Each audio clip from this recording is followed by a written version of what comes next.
Now, I think we all have those 6 tools: text, history, tradition, precedent, purpose, and consequence.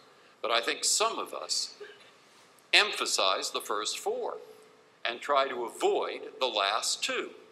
And they think that in doing that, it's less likely that you'll get subjective. I don't think that. I think you have to emphasize in many of these cases the last 2, purpose and consequence.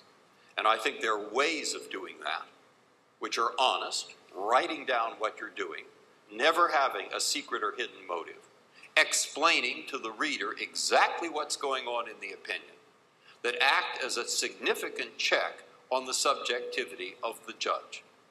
And I think that's just as likely to be objective as to rely solely on the first 4. And I think it's at least equal 50-50. And if it's equal, I think that emphasizing the latter is more likely to keep the judge in touch with the legislature in a statutory case, which is in turn in touch with the people, and that is an appropriate thing in a democracy. Purpose and consequence. The problem with purpose and consequence is that they invite subjective judgment. To decide the purpose of a statute, it depends at what level of generality you look at it. Now, you know, what is usually before us is whether a particular limitation in the statute should be applied or not. Is that limitation part of the statutory disposition? Well, if you say the purpose of the statute is to protect civil rights, and if you do not interpret it to have this limitation upon it, you will protect civil rights all the more. I mean, and therefore, you should adopt that interpretation. The problem is that the limitations in a statute adopted by the legislature are as much a part of its purpose as is the general purpose of protecting civil rights. No legislature pursues a general purpose at all costs. There are always some limitations. We're willing to do it up to here, but no further. And so to look at the broad purpose, which is what often happens in consequentialist opinions, is simply to beg the question. It's to assume the answer. It's to assume that the limitation was not intended because it would limit the purpose, but that's the whole issue. And the same thing is true for the consequences. You like the how do you decide to decide it if it'll produce these consequences? Oh, I like those consequences, therefore I should interpret it to do that. Or I don't like those consequences, and therefore I should interpret it not to do that. I don't think that's the job of a judge. The only objective criteria are the words that Congress adopted. And once you get away from trying to give them their fairest meaning, you're in trouble.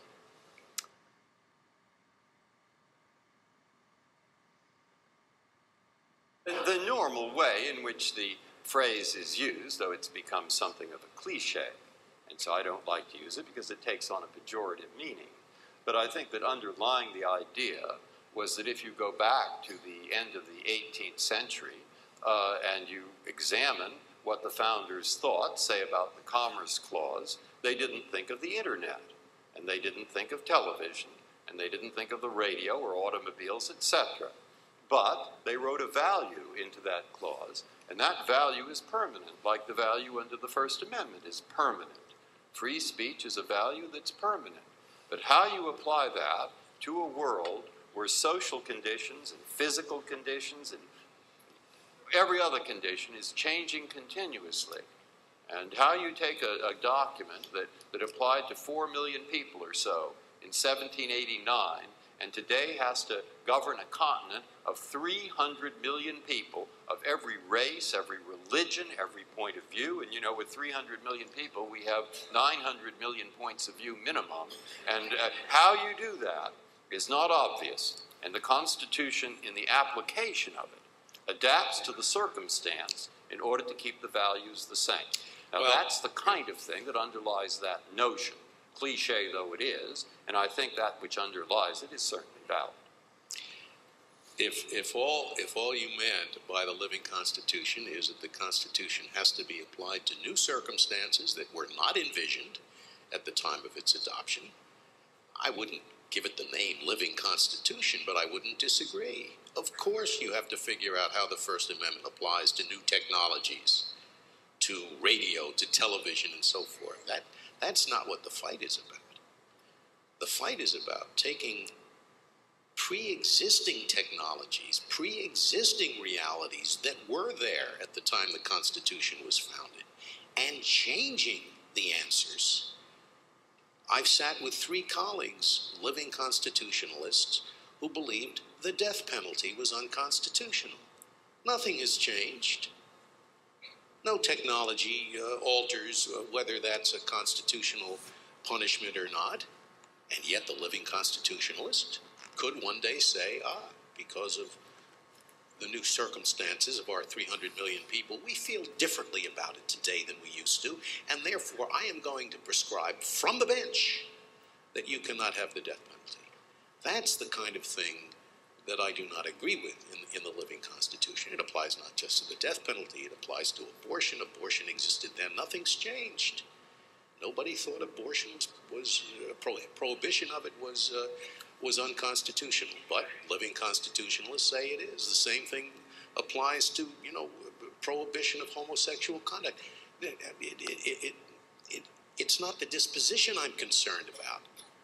If you want to change things, if these 300 million people want to change things, you don't have to use the Constitution to do it.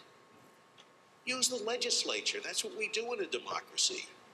And it's very undemocratic for the court to say, make the change. It's quite possible for the people to abolish the death penalty, to permit homosexual conduct, or for that matter, same-sex marriage, and to permit suicide and all sorts of things. The issue is whether a judge can say the living Constitution has morphed, and so what used to be okay is now not bad, is now bad. That's the living Constitution I'm talking about, and it's the one that I wish would die.